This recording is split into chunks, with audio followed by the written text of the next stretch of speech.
Mukunda jewellery Hanamkonda ప్రారంభోత్సవ offer flat 20% VA December 14 నుండి 22 వరకు. అందరికీ నమస్కారం. నేను Swaroopa Potlapalli. Welcome to I dream. ఈ మధ్య సోషల్ మీడియా సెన్సేషన్ గా రియాజ్ సలీం పేరు ఎక్కువగా వినిపిస్తోంది. సోషల్ మీడియాలో ముఖ్యంగా యూట్యూబ్, ఇన్స్టా ఏది ఓపెన్ చేసినా అతని రీల్సే కనిపిస్తూ ఉన్నాయి. అతనికి ఇప్పుడు ల్యాక్స్లో, మిలియన్స్లో ఫాలోవర్స్ ఉన్నారు. అయితే అతని స్టైల్ చూస్తే అసలు అమ్మాయా అబ్బాయా అనే డౌట్స్ చాలా మందికి వస్తున్నాయి. రియాజ్ సలీంకి సంబంధించి అనేక ఇంట్రెస్టింగ్ విషయాలను చెప్పడానికి ట్రాన్స్జెండర్స్ హెల్త్ ఎక్స్పర్ట్ రచన ముద్రబోయిన నాతో పాటు ఉన్నారు. ఆవిడతో మాట్లాడదాం. హలో రచన. హాయ్. మీరు కూడా చూస్తున్నారు కదా, రియాజ్ సలీంని ఫాలో అవుతూ ఉన్నారు. చాలా మందికి అతని గురించి అనేక డౌట్స్ ఉన్నాయి. అసలు రియాజ్ సలీం ఎవరు? రియాజ్ సలీం తను ఒక ఫెమినైన్ గే అని కూడా చెప్పుకోలేదు. జెండర్ నాన్ బైనరీ క్వియర్ పర్సన్గా చెప్పుకుంటున్నారు ఆయన. సో ప్రిఫర్డ్ జెండరు మేలే అని చెప్తున్నారు చాలా మటుకు. ట్రాన్సిషన్ చేసుకుంటానా, ట్రాన్స్జెండరా అన్న వాటి మీద అంటే ఆయనకు ఒక క్లారిటీ ఉంది. తనకి జెండర్ ఎప్పుడైతే మేల్ అన్నారో తను ఫెమినైన్, నాన్ బైనరీ యాక్చువల్గా. సో అంటే ఈ నాన్ బైనరీ అనేవాళ్ళు మన చుట్టూ చాలామంది కనిపిస్తారు. ఎవరైతే మేల్గా పుట్టి ఫెమినైన్గా కొద్దిగా ఉండేవాళ్ళు ఉన్నారో వాళ్ళ జెండర్ మేలే చెప్పుకుంటారు. బట్ కానీ ట్రాన్స్ అయితే కాదు వాళ్ళు. బట్ ట్రాన్స్గా వాళ్ళు గుర్తించుకున్నప్పుడు మనం కాదని కూడా అనలేము. సో ట్రాన్స్జెండర్లో ట్రాన్స్ విమెన్, ట్రాన్స్ మెన్ ఎట్లా ఉన్నారో జెండర్ నాన్ బైనరీ వాళ్ళు కూడా ఉన్నారు. వాళ్ళు మేలు ఫీమేల్లో సెట్ చేసుకోరు. ఐదర్ ఫెమినైన్గా ఉంటారు, లేదా ట్రాన్స్ మెన్ అయితే మ్యాస్కులైన్గా ఉంటారు అనమాట. సో అదొక identity. It's a part of transgender community only unless until they identify themselves. Riyaz Salim గురించి మీకు బాగా తెలుసు. అతను ఎక్కడ పుట్టాడు, ఏం చదువుకున్నాడు, ఇప్పుడు ఏం చేస్తున్నాడు, వాటి గురించి మీ ద్వారా అతని స్టోరీ తెలుసుకోవాలని. చాలా కష్టపడి నా ఫ్యామిలీ నుంచి వచ్చారు వారు. కేరళలోకి వచ్చి ఏరియాలో చాలా డ్రీమ్స్ తోటి చాలా మటుకు తను మేకప్ ఆర్టిస్ట్ లాగా ఎదగాలి అని ఎంతో కష్టపడి, వాళ్ళ అమ్మగారు కూడా చిన్న ఉద్యోగం 10,000 సంపాదించి ఇల్లుని గడుపుకునే ఆ స్థాయిలో నుంచి ఈరోజు తనకంటూ ఒక ప్రత్యేకమైన ఇల్లు, బంగ్లా కట్టుకునే ప్లానింగ్లో నిజంగా ఉన్నారు అంటే నిజంగా హర్షించదగ్గ విషయం. ఎంతో కృషి ఉండుంటుంది యాక్చువల్గా తను. సో ఇనీషియల్గా జస్ట్ ఒక మేకప్ ఆర్టిస్ట్గానే తనకి ఆడమ్మాయిలాగా లిప్స్టిక్ పెట్టుకోవటము, ఐ ల్యాషెస్, ఐ మేకప్ చేసుకోవటము, ఫ్లాషీగా కొన్ని ప్రోడక్ట్స్, బ్యూటీ ప్రోడక్ట్స్ని ప్రమోట్ చేసేలాగా తన రీల్స్ అన్నీ ఉన్నాయి. ఆ విధంగానే తను ఎగ్జిబిట్ చేసుకున్నారు. రీల్స్ కూడా ఉన్నాయి. బట్ ఆల్ ద సడన్ ఒక మంచి ప్రోగ్రెస్ తనలో ఏం కనపడింది అంటే, నాట్ ఓన్లీ అంటే they are educated actually. Riyaz సలీంలో ఉన్న ఒక్క బెస్ట్ స్ట్రెంగ్త్ మనకు చూసినప్పుడు he's very good at English, very good at articulation and whatever the LGBTQ politics గురించి మాట్లాడటంలో, ఫెమినిజం గురించి మాట్లాడటంలో, కాస్టిజం గురించి మాట్లాడటంలో చాలా క్లారిటీ ఉంది తనకి. So I really praise that principles and knowledge actually. So not only as a artist, makeup artist who belong to gender non-binary, but also as an activist, as a feminist. Now Riaz Saleem is in front of us and he has such a huge energy actually. తను చాలా energy ఉంది, చాలా art ఉంది, skills ఉన్నాయి తనకి. తను భలే నిజంగా హ్యాండ్సమ్గా ఉన్నాడు. అయితే తనవన్నీ చూస్తుంటే తన అటైర్ కావచ్చు, తన హెయిర్ స్టైలు, అసలు అమ్మాయా అబ్బాయా అనే ఒక డౌట్ తనే క్రియేట్ చేస్తున్నాడు కదా, ఒక కన్ఫ్యూజన్ అనేది. అంటే ఇప్పుడు నాన్ బైనరీ అంటే ఎలా ఉంటారు, వీళ్ళు పెళ్లి చేసుకోవచ్చా, అసలు ఏ జెండర్ని వీళ్ళు పెళ్లి చేసుకుంటారు? వెరీ గుడ్ క్వశ్చన్ ఇది. ఎందుకంటే సమాజంలో చాలామందికి ఆడ మగ వాళ్ళకి, ముఖ్యంగా ఆడ మగలోనే ఉంది సమాజం.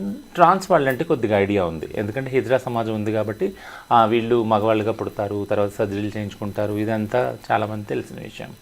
బట్ కానీ మా అందరి జర్నీ కూడా ఒకవేళ ఎక్కడైతే సోకాల్డ్ బైనరీ సమాజంలో మాకు యాక్సెప్టెన్స్ రాదో, తెలీదుగో, మేము చిన్నపిల్లగా పుట్టినప్పుడు, నేను ఇంతకుముందు చాలా ఇంటర్వ్యూస్లో చెప్పాను, చిన్నప్పుడు పుట్టినప్పుడు మాకే కన్ఫ్యూజన్ అది. నేను ఎందుకు అబ్బాయిలా పుట్టాను, అమ్మాయిలా ఎందుకు ఆలోచిస్తున్నాను, అమ్మాయిలా ప్రవర్తించాలని ఎందుకు అనిపిస్తుంది అనే దగ్గర నుంచి స్టార్ట్ అవుతుంది మా జర్నీ. సో ఈ జర్నీలో ఎవరైతే లేదు నేను అమ్మాయిగా మారాలి పూర్తిగా అనుకున్న వాళ్ళు ట్రాన్స్గా బయటకు వస్తారు. వచ్చినప్పుడు వాళ్ళకి సమాజంలో వాళ్ళ కుటుంబంలో ఫస్ట్ యాక్సెప్టెన్స్ దొరకకపోతే బయటకు వచ్చేస్తారు. వాళ్ళు వచ్చి హిజ్రా సమాజంలో కానీ ఇండిపెండెంట్గా బ్రతకటం స్టార్ట్ చేస్తారు. ఇది ట్రాన్స్ జర్నీ, యాక్చువల్ ఒక ట్రాన్స్ వ్యక్తి జర్నీ సమాజంలో. బట్ ఇలా రావటం ఇష్టం లేకుండా, ట్రాన్స్ లాగా ఐడెంటిఫై చేసుకోకుండా, బైనరీలో ట్రాన్స్ విమెన్గా కాకుండా, ఫర్ ఎగ్జాంపుల్ ఒక జెండర్ క్యూర్ వ్యక్తి మగ పిల్లాడిగా పుడితే తను ఫెమినిన్గా కూడా ఉంటారు. ఫెమినిన్గా ఇప్పుడు సేమ్ రియాజ్ సలీం లాగా మేకప్ వేసుకోవటము, లిప్స్టిక్ వేసుకోవటము, మాట్లాడటము, నడక, ఇవన్నీ హావభావాలన్నీ ఫిమినైన్గా ఉంటాయి. చాలామంది మనం ఇలాంటి వాళ్ళని చూస్తుంటాం సమాజంలో కదా. పలానా పక్కింటి వాళ్ళ అబ్బాయో కానీ, మన చుట్టూ తెలిసిన చుట్టాలు అబ్బాయో కానీ ఇలా ఉండుంటారు ఫెమినైన్గా. ఇలాంటి వాళ్ళకి చాలా డిస్క్రిమినేషన్ కూడా అదే స్థాయిలో ఉంటుంది. ఎందుకంటే నువ్వు ఆడనా మగ, మీరే అడిగారు ఇప్పుడు ఆడనా మగనా, ఎందుకంటే సమాజం ఎప్పుడు ఆ రెండిట్లో సెట్ అవ్వమని ఫోర్స్ చేస్తుంది. యాక్చువల్గా ఆ జెండర్లోనే మీరు ఉండాలి, ఇది కాకుండా మీరు మధ్యస్థంగా ఉండకూడదు. ఈవెన్ మనం దేవతల్ని కూడా అలాగే చూస్తాం కదా, ట్రాన్స్ వాళ్ళని కూడా అలాగే చూస్తాం కదా, అర్ధనారీశ్వరు అని, లేకుంటే శిఖండి అని, బృహన్నల అని, ఇవన్నీ మనం పేర్లు పెడతాం కదా. సో ఈ వేటిల్లో కూడా సెట్ కాకుండా, ఏ ఐడెంటిటీలో కూడా సెట్ కాకుండా, బైనరీలో సెట్ కాకుండా మధ్యస్థంగా ఉండి వాళ్ళు ఉండే విధంగా వాళ్ళు మేల్గా పుట్టి ఫెమినైన్గా ఉండొచ్చు, ఒకవేళ ఫీమేల్గా పుట్టుంటే మ్యాస్కులిన్గా ఉండొచ్చు. అంటే ఇప్పుడు అమ్మాయిగా పుట్టి పొడుగు జుట్టేసుకొని ఫ్యాన్ షర్ట్ వేసుకోవచ్చు, మగలాగా డ్రైవింగ్ చేస్తూ బైక్ వేసుకుంటూ ఉండొచ్చు. ఇలాంటి వాళ్ళు కూడా చాలామంది అమ్మాయిలు చూస్తాం కదా, వాళ్ళు ట్రాన్స్ మ్యాస్కులిన్, నాన్ బైనరీ అనమాట. సో ఈ కోవలో ఈ నాన్ బైనరీ గురించి ఎక్కువ డిస్కషన్ ఎందుకు జరగదు అని అంటే మన సమాజంలో, ఇప్పుడు పాయింట్కి వస్తాను. నేను ఇంతకుముందు చెప్పాను, సెక్షువాలిటీ, జెండర్ అనే దాని మీద సమాజంలో క్లారిటీ లేదు. మీరు ఎప్పుడైనా ఎవరైనా అడిగితే మీ సెక్స్ ఏంటంటే మేల్ అని చెప్తారు, మీ జెండర్ ఏంటంటే మేల్ అని చెప్తారు. అదే విషయం ఆడవాళ్ళని అడిగిన మీ సెక్స్ ఫీమేల్ అని చెప్తారు, జెండర్ మేల్ అని చెప్తారు. కానీ ఒక ట్రాన్స్ వాళ్ళని మీ సెక్స్ ఏంటని అడిగితే, ఒకవేళ నన్ను అడిగారు అనుకోండి, బై బర్త్ నేను మేలే కదా, సెక్స్ మేలే, ఇప్పుడు నేను ట్రాన్సిషన్ చేసుకొని ఫీమేల్ అయ్యాను యాక్చువల్గా. సో థింగ్ ఏంటంటే ఈ క్లారిటీ లేదు యాక్చువల్గా సమాజంలో. సెక్స్కి, జెండర్కి, సెక్షువాలిటీకి ఎప్పుడు మూడింటిని కలిపేస్తామన్నమాట. ఈ ప్రయత్నంలోనే ఏదైతే జెండర్ నాన్ బైనరీ వాళ్ళు ఉన్నారో, క్వియర్ అంటారు వాళ్ళని, ఆ వర్డ్ యూజ్ చేస్తారు. జెండర్ నాన్ బైనరీ, ట్రాన్స్ అని వాళ్ళు ఐడెంటిఫై చేసుకుంటే ట్రాన్స్ అనొచ్చు. వాళ్ళు ఉన్నారు, వాళ్ళ గురించి ఎక్కువ డిస్కషన్ లేదు, సెన్సిటైజేషన్ లేదు, ఓరియంటేషన్ లేదు, చాలా మటుకు స్టిగ్మా, డిస్క్రిమినేషన్ ఉంది. వాళ్ళ మీద ఒక ఫోర్స్ ఏముందంటే అయితే మీరు బైనరీలోనే సెట్ కాండి అని. సో దీని గురించి సెన్సిటైజేషన్ చాలా కావాలి, ఓరియంటేషన్ సమాజంలో చాలా కావాలి. ఇప్పుడు రియాజ్ సలీం అనే అబ్బాయి అంటే మెంటాలిటీ అమ్మాయిలాగా ఉంది, అపియరెన్స్ మాత్రం అబ్బాయిలాగా ఉంది. అంటే తను సర్జరీస్కి వెళ్ళి ఫిజికల్గా తనను తాను మార్చుకోవట్లేదు, అలా కూడా ఉండొచ్చు అంటారు. అలా కూడా ఉండొచ్చు, అదే డైవర్సిటీ కదా యాక్చువల్గా. అంటే ఇప్పుడు నేను మగపిల్లాడుగా పుట్టి ఆడపిల్లలాగా నేను ప్రవర్తించడం వల్ల దానివల్ల ఎవరికి నష్టం లేదు కదా, ఎవరికి లేదు. ఇలాగే ఉండాలని ఏంటి అంటే, దీన్ని మళ్ళీ ఇంకో రకంగా కూడా నేను ప్రశ్నిస్తాను. ఆడవాళ్ళు అంటే ఇలానే ఉండాలని ఎక్కడుంది, మగవాళ్ళు అంటే ఇలానే ఉండాలని ఎక్కడుంది. మనం అంటే ఇది ఇలా ఉండాలని అనాదిగా వస్తున్నది ఒక కోఆర్డినేషన్ కోసమని అది అందరికీ అర్థమవుతుంది, ఇంక్లూడ్ ఎల్జీబీటీ వాళ్ళకు కూడా ఆ విషయం అర్థమవుతుంది. పొద్దున్న లెగిస్తే ఆడ మగ మనకి ఆ బ్రెయిన్ అలా ట్యూన్ చేసుకోవడం బట్టి మనకి ఒక వెసులుబాటు ఉంది, ఒక కన్ఫ్యూజన్ లేకుండా ఉంటుందని మనకు తెలుస్తుంది. బట్ కానీ ఈ రెండిట్లో కూడా సెట్ కాని వాళ్ళు ఉన్నారు చాలామంది. ట్రాన్స్ వాళ్ళు అయితే కొంతమంది ట్రాన్స్ వాళ్ళు మహిళలోనే సెట్ అవుదాం అనుకునే వాళ్ళు ఉన్నారు, ట్రాన్స్ మెన్లో సెట్ అవుదాం అనుకున్నారు. ఈ రెండిట్లో కూడా సెట్ కాని వాళ్ళు మన సమాజంలో చాలామంది ఉన్నారు. వాళ్ళ వల్ల నష్టం ఏం లేదు యాక్చువల్గా, ఈ బైనరీ వాళ్ళకి నష్టం లేదు. ఈ సో కాల్డ్ కోఆర్డినేషన్ ఏదైతే ఉందో, టాయిలెట్స్ కానీ లేకుంటే మేల్ ఫీమేల్ ఏదైతే కోఆర్డినేషన్ ఉందో అది వీళ్ళ ద్వారా కూడా అవ్వచ్చు, వీళ్ళని కూడా ఇంక్లూడ్ చేసుకొని కావచ్చు. అది నేను చెప్పేది. That's not a challenge actually. Gender non binary అనేది సమాజంలో ఒక ఛాలెంజ్ కాదు, సమాజం దాన్ని ఒక ఛాలెంజ్గా సృష్టించి దాని చుట్టూ ఒక వివక్షతని అల్లింది అనమాట. అంటే ఇతను ఒక అమ్మాయిని పెళ్లి చేసుకొని పిల్లల్ని కనేంత కూడా ఉంటుంది. అది తన రైట్ కదా యాక్చువల్గా.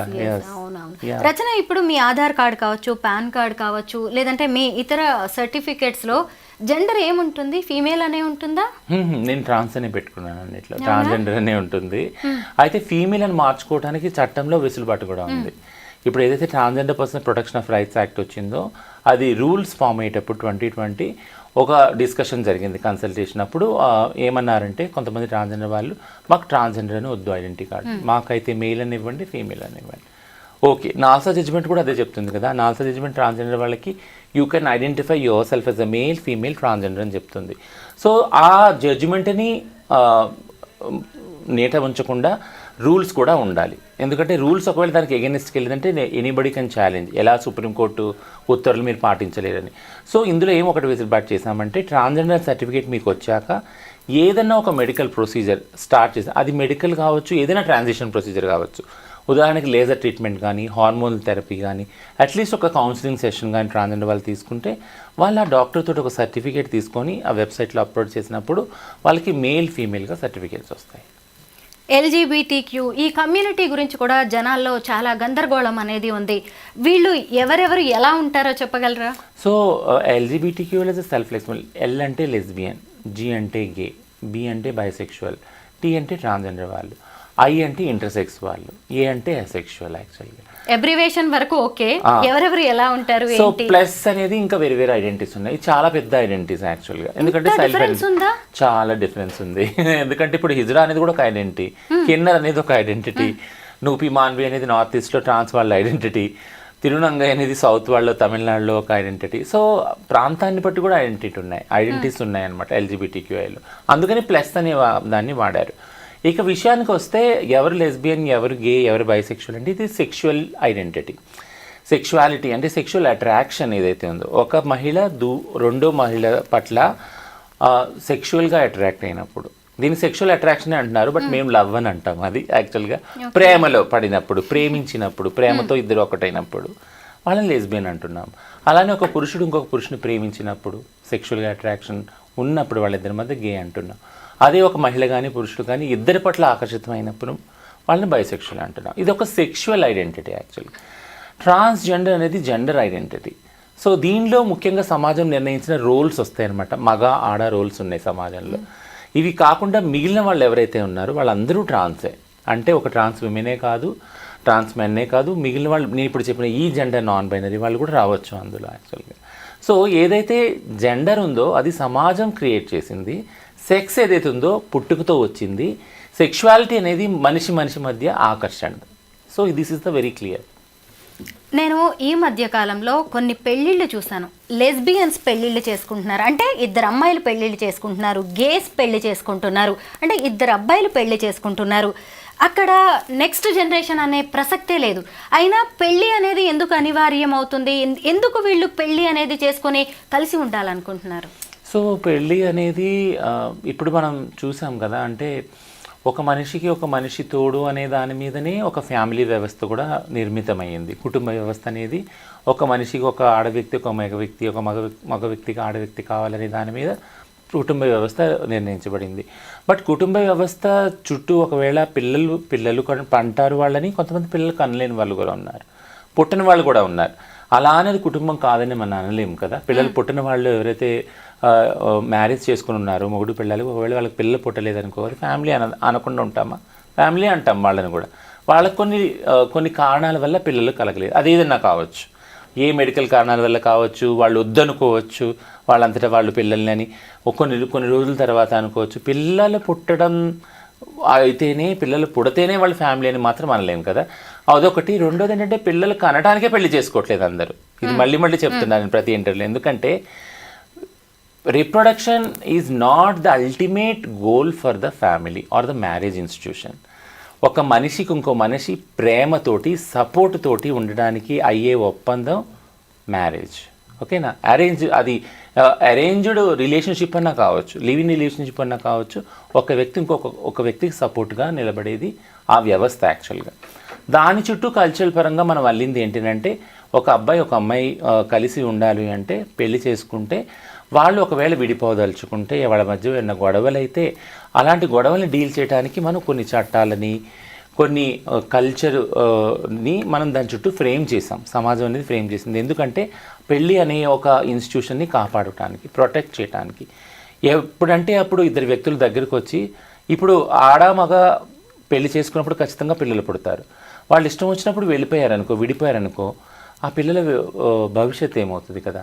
సో ఆ పిల్లల భవిష్యత్తు, అలాగే మానసిక మెంటల్ హెల్త్ ఏదైతే ఉంటుందో, ఒకళ్ళ మీద ఒకళ్ళు డిపెండెంట్ అయి ఉంటారు ఇమోషనల్గా. ఆ మెంటల్ హెల్త్ని ప్రొటెక్ట్ చేయడానికని డైవర్స్కి సంబంధించిన చట్టాలు, డొమెస్టిక్ వైలెన్స్ సంబంధించిన చట్టాలు, ఇవన్నీ ఫ్రేమ్ చేసుకున్నారు దాన్ని కాపాడుకోవటానికి, ప్రొటెక్ట్ చేసుకోవటానికి. But same protection, same safety LGBT వాళ్ళకి లేవు. సో అది డిమాండ్ చేస్తూ ఉన్నారు గత కొన్ని సంవత్సరాల నుంచి. ఎందుకునంటే ఎల్జీబీటీ వాళ్ళకి పార్ట్నర్స్ దొరకటమే కష్టము. ఈ ప్రయత్నంలో ఎల్జీబీటీ వాళ్ళ దగ్గరికి సోకాల్డ్ ఏదైతే సిస్ కమ్యూనిటీ వాళ్ళు అప్రోచ్ అయ్యే ప్రమాదం ఉంది.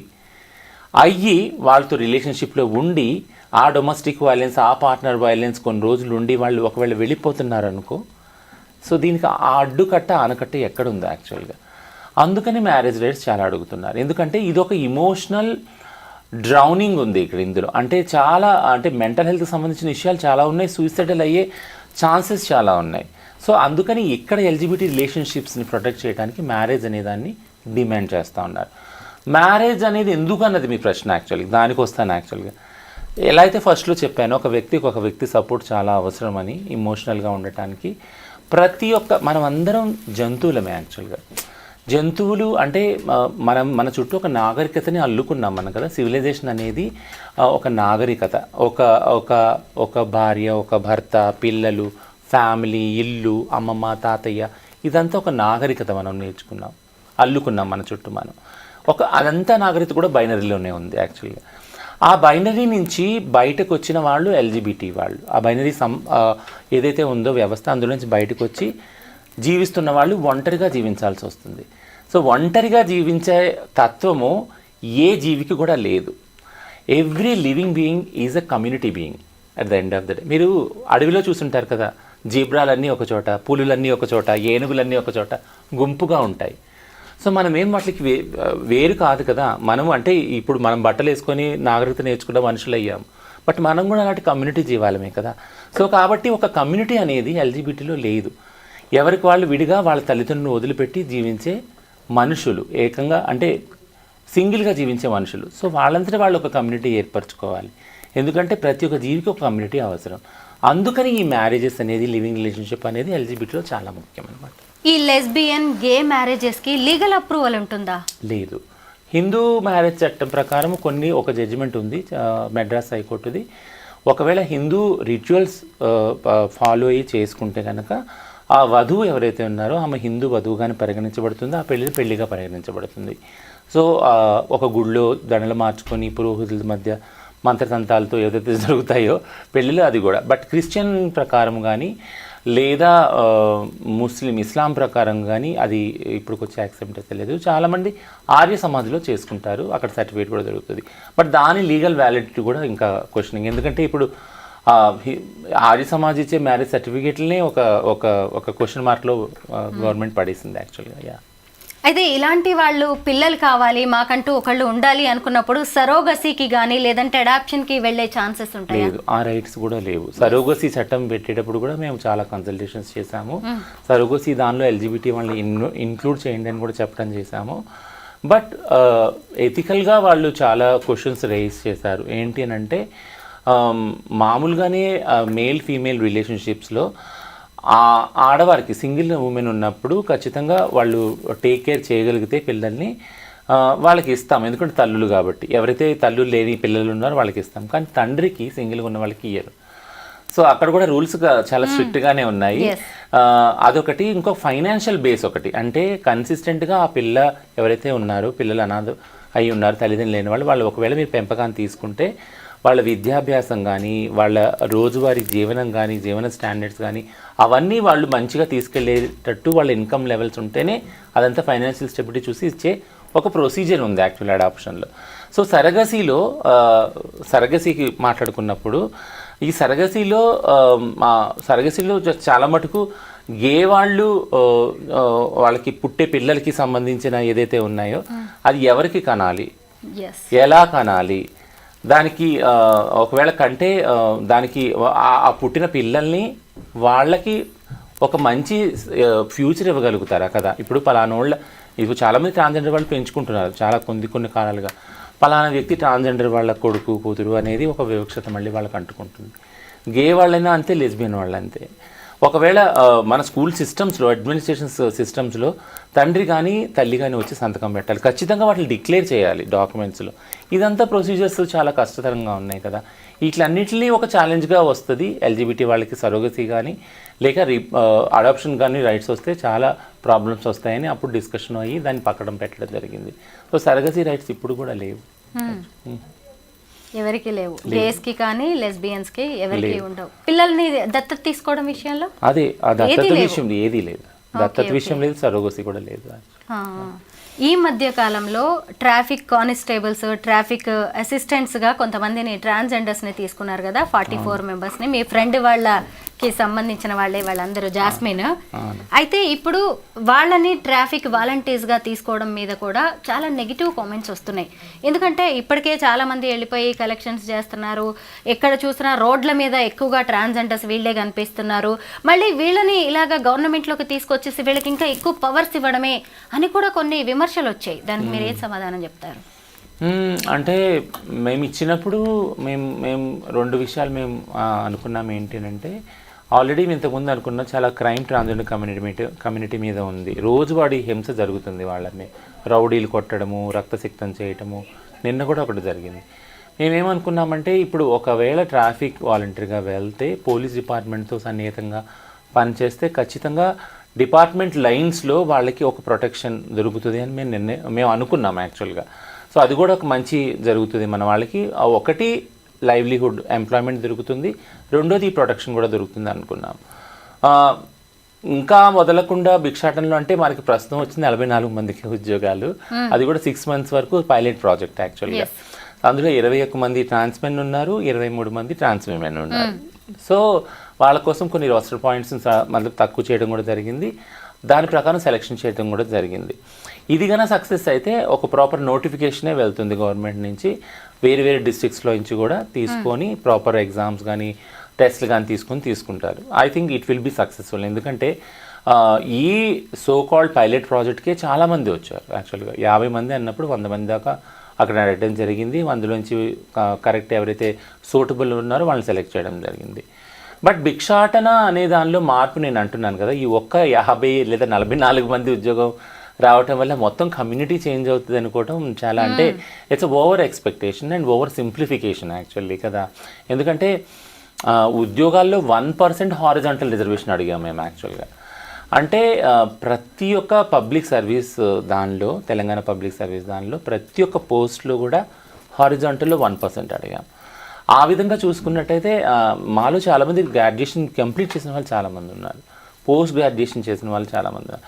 ఆ విధంగా అందులో భిక్షాటనలో ఉన్నవాళ్ళు ఆటోమేటిక్గా ఆ వయసు లోబడిన వాళ్ళు, ఇప్పుడు వయసు సడలింపు కూడా మాకు వర్తింపజేస్తారు, ఉన్నవాళ్ళు ఖచ్చితంగా అప్లై చేస్తారు. 1% రిజర్వేషన్ వస్తే ఎక్కువ మంది పబ్లిక్ సర్వీస్లోకి వెళ్తారు, జాబ్స్ వస్తాయి. అప్పుడు ఏమన్నా తగ్గడానికి ఆశించవచ్చు. కానీ ఈ కొద్దిపాటి 44 జాబ్స్లో ఈ భిక్షాటన అనేది మారుతుంది, సెక్స్ వర్క్ మారుతుంది. It's over expectation actually. అంటే ఇది ఇంకా చెప్పాలంటే వీళ్ళకి ఇంకా మనం పవర్స్ ఇవ్వడమే, మనల్ని ఇది చేయడానికి, ఇబ్బంది పెట్టడానికి అనే వాళ్ళకి మీరు ఏం చెప్తారు? బట్ ఇప్పుడు ప్రస్తుతం పవర్ ఏం లేదు కదా, వాళ్ళు ఓన్లీ ట్రాఫిక్ వాలంటీర్స్. అంటే ట్రాఫిక్ ఎక్కడైతే సిగ్నల్స్ ఉన్నాయో అక్కడ నిలబడి ఓన్లీ వాళ్ళు వచ్చేపోయే వాటికి సిగ్నల్స్ చూపిస్తూ ఉంటారు అంతే. గవర్నమెంట్ పర్టికులర్ ఏదైనా జాగాలు ఏదైనా ఈవెంట్ అయితే అక్కడ వాళ్ళని వాడతారు. సో కాబట్టి ఇదేమీ అంటే పవర్తో కూడుకున్న పోలీస్ జాబ్ కాదు యాక్చువల్గా. ఇట్స్ ఎ డ్యూటీ ఓరియంటెడ్, అది కూడా ట్రాఫిక్ ఓరియంటెడ్ యాక్చువల్గా. So this is not equal to police. Correct. అయితే ఇవాళ కూడా మీరు ఒక గవర్నమెంట్కి సంబంధించిన మీటింగ్కి అటెండ్ అయ్యారు. ఏంటి ఆ మీటింగ్లో ఏం డిస్కస్ చేశారు, ఎందుకు ఆ మీటింగ్ కండక్ట్ చేశారు? సో తరచూ ఇప్పుడైతే ఏదైతే ట్రాన్స్జెండర్ డిపార్ట్మెంట్ సపరేట్గా ఫామ్ అయ్యింది, Telangana state department for empowerment of disability persons, senior citizens and transgender persons. ఇది మహిళా శిశు సంక్షేమ శాఖతో పాటు అనుబంధంగా పనిచేస్తుంది. సీతక్క కింద ఉంటుందా? సోషల్ వెల్ఫేర్ కింద ఉంటుంది. Seethakka department women and child development, దాంతో అనుసంధానంగా ఈ డిపార్ట్మెంట్ పనిచేస్తుంది. సో ప్లానింగ్ వచ్చి విమెన్ అండ్ చైల్డ్లో జరుగుతుంది. ఏ ప్రోగ్రామ్స్ ఎలా ఇంప్లిమెంట్ చేయాలి, బడ్జెట్ అనేది అక్కడ ఎలొకేట్ అవుతుంది. వాళ్ళ నుంచి ట్రాన్స్ఫర్ అయ్యి ఈ ప్రోగ్రామ్స్ అన్నీ ఫామ్ అవుతాయి అన్నమాట. ఇప్పుడు సోకాల్డ్ ఏదైతే ట్రాన్స్జెండర్ క్లినిక్స్ ఉన్నాయో 33 డిస్ట్రిక్ట్స్లో అవి, అట్లనే ఈ జాబ్స్ ట్రాన్స్జెండర్కి సంబంధించిన 44 ఏవైతే ట్రాఫిక్ ఈ జాబ్స్, ఇవన్నీ కూడా ఆ బడ్జెట్లో నుంచి, ఆ డిపార్ట్మెంట్ నుంచి వస్తాయి యాక్చువల్లీ. సో దానికి సంబంధించి ఇంకా చాలా పని చేయవలసి ఉంది. 33 క్లినిక్స్ ఎలా పనిచేయాలి, 33 డిస్ట్రిక్ట్స్లో కూడా ఫుట్ఫాల్ పెంచాలి. ట్రాన్స్ క్లయింట్స్ రావాలి ఆ క్లినిక్కి కదా. So almost all government has expended చాలా బడ్జెట్ దానికి ఎక్స్పెండ్ చేసింది ఒక్కొక్క డిస్ట్రిక్ట్లో క్లినిక్ని ఎస్టాబ్లిష్ చేయడానికి. ఇప్పుడు మనకు ట్రాన్స్జెండర్ వాళ్ళని అక్కడ పంపాలి యాక్చువల్గా. దానికోసం ఒక ప్రాపర్ ప్లానింగ్ జరుగుతూ ఉంది. ఎలా వాళ్ళు మొబిలైజ్ చేయాలి, ఏమన్నా కౌన్సిలర్స్ ముఖ్యమా, ఎందుకంటే మా వాళ్ళు హెల్త్ అనేది చాలా తక్కువ కేర్ తీసుకుంటారు, ఎందుకంటే నెగ్లెక్ట్ చేస్తారు. మాకు లైఫ్కున్న వాల్యూవే తగ్గిపోతుంది కదా. ఇప్పుడైతే డబ్బు ఉండదు, ముఖ్యంగా డబ్బు ఉన్న కొద్ది డబ్బు ప్రైవేట్ ఒకవేళ హెల్త్ కేర్లో అయిపోతే చాలా అయిపోతుంది, లక్షలుగా అవుతుంది. ఇంకొకటి ఏంటంటే అసలు ఎందుకు మనం హెల్త్ గురించి కేర్ తీసుకోవాలి, మన దగ్గర డబ్బు ఉన్నా కూడా. అంటే ఎలానో ఎప్పుడప్పుడు పోతాం కదా, ఇంక లైఫ్లో ఏముంది మిగిలి అని లైఫ్ మీద ఆసక్తే లేదు చాలామంది. అందుకని హెల్త్ మీద కూడా ఆసక్తి లేదు. ఒకవేళ చూపించుకోవాలంటే డబ్బులుంటే ప్రైవేట్ సెక్టర్లో కొన్ని లక్షలు ఖర్చు అయిపోతాయి, ఉన్న సేవింగ్స్ అన్నీ దానికి అయిపోతాయి యాక్చువల్లీ. సో ఇప్పుడు మా ప్లానింగ్ ఏంటి అంటే ఎలా ఇప్పుడు ట్రాన్స్జెండర్ క్లినిక్ అంటే ఓన్లీ ట్రాన్సిషన్ కాదు, అన్ని హెల్త్ ఇష్యూస్ ఆ క్లినిక్లో చూసేలాగా, మెంటల్ హెల్త్ ఇష్యూస్, అలానే క్రానిక్ డిజీజెస్, డయాబెటిక్, ఇవన్నీ కూడా చూపించుకోవడానికి రెగ్యులర్గా టెస్ట్ చేయించుకోవడానికి కూడా క్లినిక్స్ వెళ్ళచ్చు. బట్ 1 day ఇచ్చారు పర్ వీక్. ఫ్యూచర్లో ఒకవేళ ఫుట్ఫాల్ పెరిగితే ఇంకా పెరగచ్చు. ప్లానింగ్ అంతా జరుగుతుంది. అంటే మీరు సర్జరీస్ చేయించుకోవడానికి కూడా ఆర్థికంగా సాయం చేస్తుందా ప్రభుత్వం? ఖచ్చితంగా చేస్తానంటుంది, ఎందుకంటే రేషన్ కార్డ్స్ ఏవైతే ఉన్నాయో అది ఆరోగ్యశ్రీ మాకు కూడా అప్లికబుల్ అవుతుంది. వైట్ రేషన్ కార్డ్స్ ఉన్న వాళ్ళకి రేషన్ కార్డ్ ప్రొసీజర్లో కొద్దిగా క్లారిటీ రావాలి యాక్చువల్గా. చాలా మందికి ఇంతకుముందు వచ్చినాయి, బట్ సింగిల్ ఉమెన్ ఏవైతే కార్డ్స్ ఉన్నాయో అవి డిఫాల్ట్ అయినవి, అవి మాకు ఇవ్వటం స్టార్ట్ చేశారు. అంటే ప్రతి ఒక్క గవర్నమెంట్కి ఒక నోషన్ ఏంటంటే ట్రాన్స్జెండర్ అంటే is equal to hijra, trans మహిళలు వీళ్ళే ఉంటారు, ఎందుకంటే వీళ్ళే కనపడతారు మనకి. But trans is a larger umbrella కదా. Trans men, trans women, trans feminine, trans masculine, gender non binary, ఇన్ని డైవర్సిటీస్ ఉన్నాయి కదా. సో ఈ ప్రొసీజర్లో వాళ్ళు ఇప్పుడు ఎక్కడొచ్చి స్టాల్ అయిందంటే, మేము ఆల్రెడీ ఫ్యామిలీస్తో ఉన్న జాగాలో మా పేర్లు ఉన్నాయి రేషన్ కార్డులో. సో మేము బయటకు వచ్చేసినప్పుడు ఆ పేర్లు తీయలేరు, ఇంకా మాకు సపరేట్ కార్డు ఇవ్వాలంటే అక్కడ అది ప్రాబ్లం అవుతుంది. సో దానికి ఒక పాలసీ డెవలప్ చేయాలి. అంటే అమౌంట్ ఎలా ఇస్తుంది మీకు, ఎన్ని లక్షల వరకు? సేమ్ ఆరోగ్యశ్రీలో మిగిలిన వాళ్ళకి ఎంత అప్లికబుల్ ఉందో అదే అమౌంట్ ట్రాన్స్ వాళ్ళకి కూడా అప్లికబుల్ ఉంటుంది, అదే అమౌంట్ ఉంటుంది.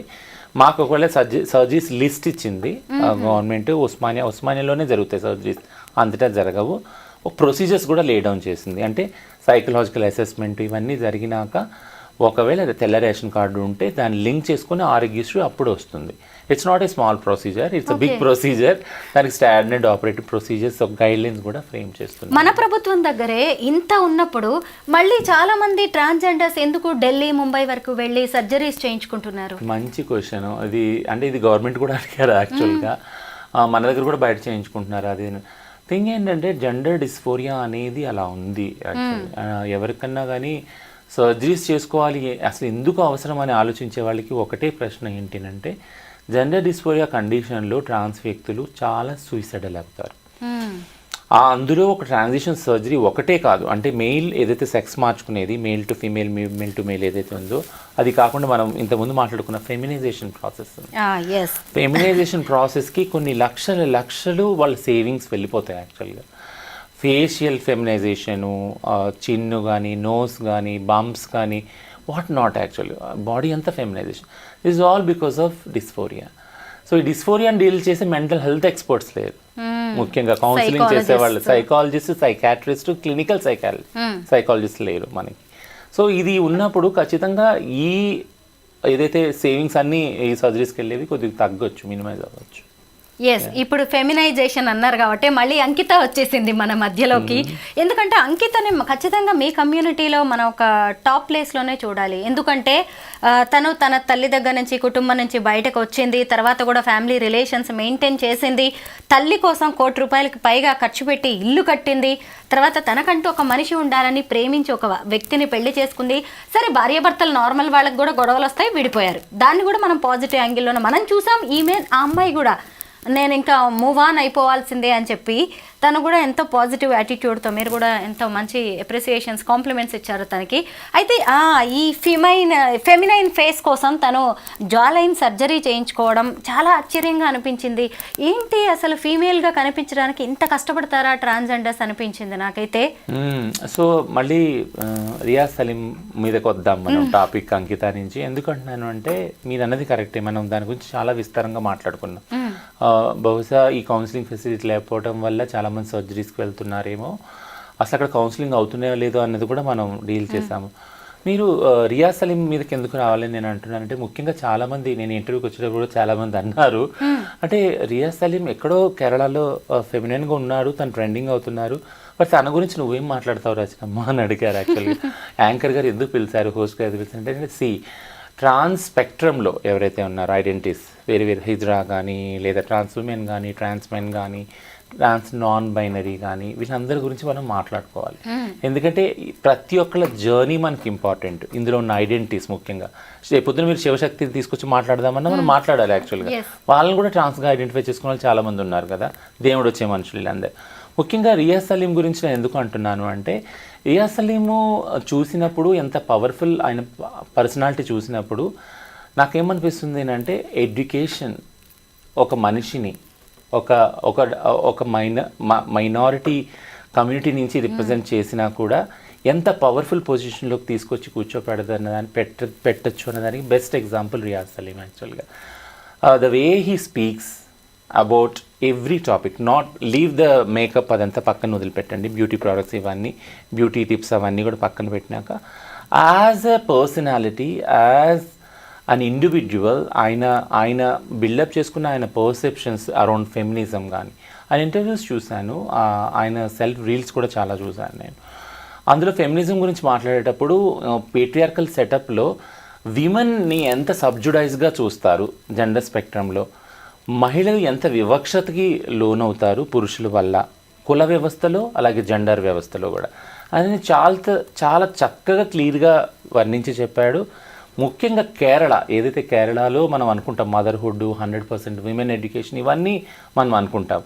అక్కడ ఉన్న కుల వ్యవస్థ ఏదైతే ఉందో, ఆ కుల వ్యవస్థలో ఎల్జిబిటీ వాళ్ళని ఎక్కడ ప్లేస్ చేసుకున్నారు వాళ్ళు అని తన జర్నీని అటాచ్ చేసుకుంటా ఎంత స్ట్రాంగ్గా కాన్ఫిడెంట్గా ఆయన చెప్పిన మాటలు నిజంగా I really praise him actually. ఎందుకంటే అలా మాట్లాడే వాళ్ళు మనకి చాలా తక్కువ మంది ఉన్నారు.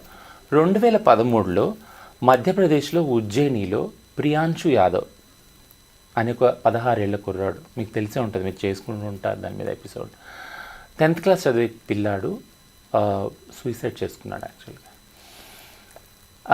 మీరు ఇన్స్టాగ్రామ్లో చూసినప్పుడు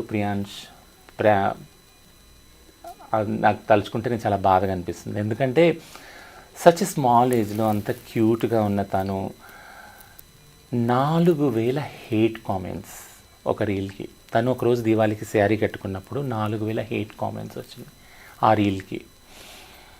and he attempted suicide, committed suicide actually. అది చూసినప్పుడు మేమందరం ఒక్కసారి వాట్ ఈస్ దిస్ అంటే ఏం జరుగుతుంది, మనం ఇంత పోరాడి ఎల్జిబిటీ రైట్స్ అని ఈ కంట్రీలో 377 డీక్రిమినలైజేషన్ అన్నాము, 4 జడ్జిమెంట్ అన్నాము, యాక్ట్ అన్నాము, బట్ కానీ మన యంగ్ జనరేషన్ వాళ్ళు ఇంత ట్రోలింగ్కి, ఇంత హేట్రెడ్ ఉందా మన సమాజంలో మన పట్ల అని చూసుకునేటప్పటికి బాధ, భయం రెండు వచ్చినాయి యాక్చువల్గా నాకు. ఎందుకంటే తను కూడా సిమిలర్గా మేకప్ ఆర్టిస్ట్ అయ్యి ఎన్నో కళ్ళు కానీ ఎంతో పేరు తెచ్చుకొని ఎదగాలి, తన కెరియర్ చేసుకోవాలి ఒక డాన్సర్గా, ఒక మేకప్ ఆర్టిస్ట్గా అనుకున్న చిన్న పిల్లోడు సూసైడ్ చేసుకునేటప్పటికి we have seen that gender non binary అన్న వాళ్ళకి ఎంతటి వివక్షత ఉంది సమాజంలో. 4000 హేట్ కామెంట్స్ యాక్చువల్లీ ఆ ఇన్స్టాగ్రామ్ ఐడి కింద ట్రోల్ చేశారు యాక్చువల్లీ. సో అదొకటి. ఇంకొకటి నాకు తెలిసిన ఇక్కడ హైదరాబాద్లో ఒక చిన్న కేస్ స్టడీ చెప్తాను. ఒక పిల్లాడు ఇట్లానే జెండర్ నాన్ బైనరీ పిల్లాడు, వాళ్ళ అన్నది, సొంత అన్నది మెహందీ ఫంక్షన్ అవుతుంది. మెహందీ ఫంక్షన్ అయినప్పుడు ఫ్రెండ్స్ అందరూ వస్తారు, అంత జోవెల్గా ఆడుకుంటారు, పాడుకుంటారు. ఆటపాటలో ఈ ఫెమినైన్నెస్ చూశారు కొంతమంది అన్న ఫ్రెండ్స్. చూసినప్పుడు అన్నతో వెళ్ళి ఎక్కడో కామెంట్ చేసినట్టు క్రిటిసైజ్ చేస్తున్నాడు. ఆ పిల్లాడు ఫంక్షన్ అయిపోగానే వచ్చి తల్లిదండ్రుల మీద బాగా అరిచాడు. ఏంటంటే ఎందుకు ఇలా తమ్ముడు చేస్తున్నాడు, ఇదేంటి ఈ ఫెమినైన్, ఈ చెక్క వేషాలు, ఇవన్నీ ఉంటాయి కదా, ఇలాంటి డెరిగేటరీ లాంగ్వేజ్ అంతా యూజ్ చేసేటప్పటికి దట్ కిడ్ కమిటెడ్ సూసైడ్. బాధ ఏంటి అంటే ఆ కిడ్ సూసైడ్ చేసుకున్నాక 3 రోజు పెళ్ళి, ఆ చావుని దాచేసి పెళ్లి చేసేసారు.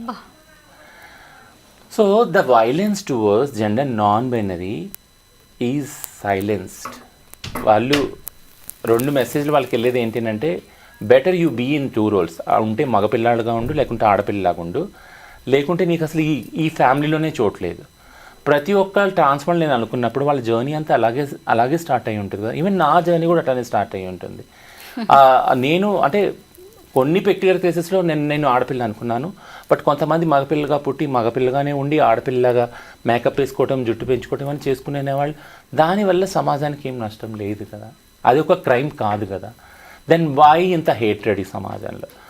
So we all should praise Riya Salim because he's such a bold personality, and we need more such Riya Salims in our society to be more vocal, to talk on behalf of gender non-binary. ఎందుకంటే వాళ్ళని protect చేసుకోవడం చాలా ముఖ్యము.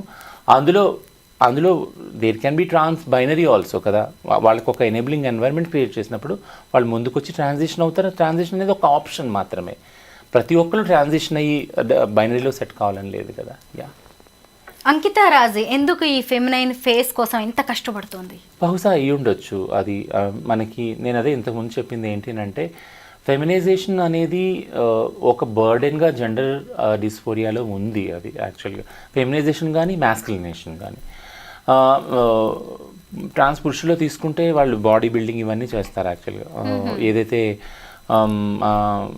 ఇప్పుడు కొంతమంది ట్రాన్స్ masculine, ట్రాన్స్ men అయితే ఎవరైతే ఉన్నారో మీరు చూడొచ్చు ఇన్స్టాగ్రామ్ ప్రొఫైల్స్లో, వాడు బాడీ బిల్డింగ్లో ఉండి మంచి శరీర దార్ఢ్యం చూసుకొని వాళ్ళు ఫైటింగ్ వీటిలన్నిటికీ వెళ్తూ ఉంటారు రెగ్యులర్గా జిమ్కి వెళ్ళి, ప్రోటీన్స్ అవన్నీ తీసుకొని. థింగ్ ఏంటంటే వాళ్ళలో అంటే మ్యాస్కులైజేషన్ కోసం ఏం సర్జరీస్ లేవు ఫర్ ఎగ్జాంపుల్, బట్ వాళ్ళ శరీరాన్ని ఎంత మ్యాస్కులైన్ చేసుకోవాలన్నది వాళ్ళు జిమ్కి వెళ్ళి చేసుకుంటారు. సేమ్ క్వైట్ ఆపోజిట్గా ట్రాన్స్ మహిళలు కూడా ఫెమినైజేషన్ వైపు వెళ్తారు యాక్చువల్లీ. సో జెండర్ డిస్ఫోరియా అనేది ఎంత ఎఫెక్టివ్గా పనిచేస్తుంది, నేను ఇంకా అందమైన ఆడమ్మాయిని కావాలి, అందమైన మగ వ్యక్తిని కావాలనే ప్రయత్నము ఎటువైపు తీసుకెళ్తుంది అనే దాని మీద మనం ఎవరు ఫోకస్ చేయట్లేదు యాక్చువల్లీ. కనీసం ఒక డిస్కషన్ కూడా పెట్టట్లేదు దాని గురించి. అది పెట్టిన రోజున అందం అనే దానికి పరిభాష మారిపోతుంది. ఇప్పుడు మాట్లాడుకుందాం, ఇది డిస్కషనే కదా. సో నేనేమంటున్నానంటే నేనేం చెప్పాలనుకుంటున్నాను, వెరీ గుడ్, ఇది క్లియర్గా ఉంది క్వశ్చన్. నేనేం చెప్పాలనుకుంటున్నానంటే అందం అనే దానికి పరిభాష ఏంటి, డెఫినేషన్ ఏంటి యాక్చువల్గా. అంటే ఇలా ముక్కుంటేనే, ఇలా మూతుంటేనే, ఇలా సన్నగా ఉంటేనే, ఇలా ఉంటేనే, అంటే ఈ స్టాండర్డ్స్ ఎవరు మనకి డిక్టేట్ చేస్తున్నారు యాక్చువల్గా. మన చరిత్రలో తీసుకున్నా, మన పురాణాల్లో తీసుకున్నా కలర్కి సంబంధించి ఏది బైనరీ లేదే. కలర్ తక్కువ ఉన్న కృష్ణుడిని, రాముడిని కూడా దేవుడు అన్నారే, అవునా? పొట్టిగా ఉన్న వామనమూర్తిని కూడా దేవుడే అన్నారే, అవునా? సింహమోహం వేసుకొచ్చినది అన్ని దేవుడే అన్నారే, అవునా కాదా? అసలు రూపు లేని వాళ్ళు కూడా దేవుడు అన్నారు కదా కొన్ని మతాలు. సో నేను అనేది ఏంటంటే ఈ అందం అనే దానికి పరిభాష, డెఫినేషన్ని ఎవరు డిసైడ్ చేస్తున్నారు? Just dismantle this. అందం అనే ఏదైతే బైనరీ స్టీరియోటైపింగ్ ఏదైతే ఉందో దాన్ని మనం డిస్మాంటిల్ చేయాలి. ఎలా ఉన్నా, లావుగా ఉన్నా, పొడుగ్గా ఉన్నా, పొట్టిగా ఉన్నా, బక్కగా ఉన్నా, ఎలా ఉన్నా కూడా, ఏ కలర్లో ఉన్నా, తెల్లగా ఉన్నా, చామంచాయలో ఉన్నా, నల్లగా ఉన్నా, అందం అనేది మనసుకి పరిమితము, శరీరానికి పరిమితమైనది కాదు. సో శరీరానికి కనపడేది ఓన్లీ ఒక ఆకారం మాత్రమే, ఓన్లీ కొన్ని ఛాయలు మాత్రమే. ఈ అందం అనే దానికి ఎప్పుడైతే డెఫినేషన్ మారుతుందో ఖచ్చితంగా జెండర్ డిస్ఫోరియాతో ఎవరైతే బాధపడుతున్నారో ట్రాన్స్ వాళ్ళు, ఫెమినైజేషన్ చేసుకోవాలి, మ్యాస్కులినేషన్ వైపు వెళ్ళాలనుకునే వాళ్ళ మీద ఒత్తిడి తగ్గుతుంది యాక్చువల్గా. ఫర్ ఎగ్జాంపుల్ ఇప్పుడు నేను అన్నాను, నేను ఫస్ట్ నుంచి ఆడపిల్లనే అనుకున్నాను. నాకు నా జీవితంలో లక్కీలీ నన్ను నాలా ప్రేమించే వాళ్ళు దొరికారు. నేను మీకు ఎన్నో ఇంటర్వ్యూస్లో చెప్పాను కదా, నా హస్బెండ్ నన్ను నాలాగా ప్రేమించాడు. ఇప్పటికి ప్రతి వారంలో ఒకసారి అడుగుతాను, ఏం చూసినారు ప్రేమించావా అని. ప్రతి ఇంటర్వ్యూలో కూడా చెప్తారు. బట్ చూస్తారా ఇంతకైనా? ఖచ్చితంగా చూస్తూ ఉంటారు. సో ఖచ్చితంగా he never stop me and he also do, and చాలా స్టేటస్లు, స్టోరీస్లో అప్లోడ్ చేస్తూ ఉంటారు ఆయన. అంటే డైరెక్ట్గా నాకు కాకుండా నాకు అర్థమయ్యేలాగా అనమాట. Like you are beautiful and beauty is not for like body అని. సో నేను చెప్పేది ఏంటంటే సమాజంలో బ్యూటీ యొక్క పరిభాష మార్చాలి మనం. కలర్ని, ఎత్తుని, పొడుగుని, లావుని దీన్ని బట్టి అందం ఉండదు. అందం అనేది మనసుకు సంబంధించింది, వయసుకు సంబంధించింది, లేదా ఆకారానికి సంబంధించింది కానే కాదు. మనిషిని మనిషిగా ప్రేమించడం స్టార్ట్ చేయాలి అనేదాన్ని ఒక సమానత్వాన్ని ఎప్పుడైతే మనం ప్రచారం చేస్తామో, అమల్లో తీసుకొస్తామో, అప్పుడు ఇది గ్రాడ్యువల్గా తగ్గిపోతుంది. యా.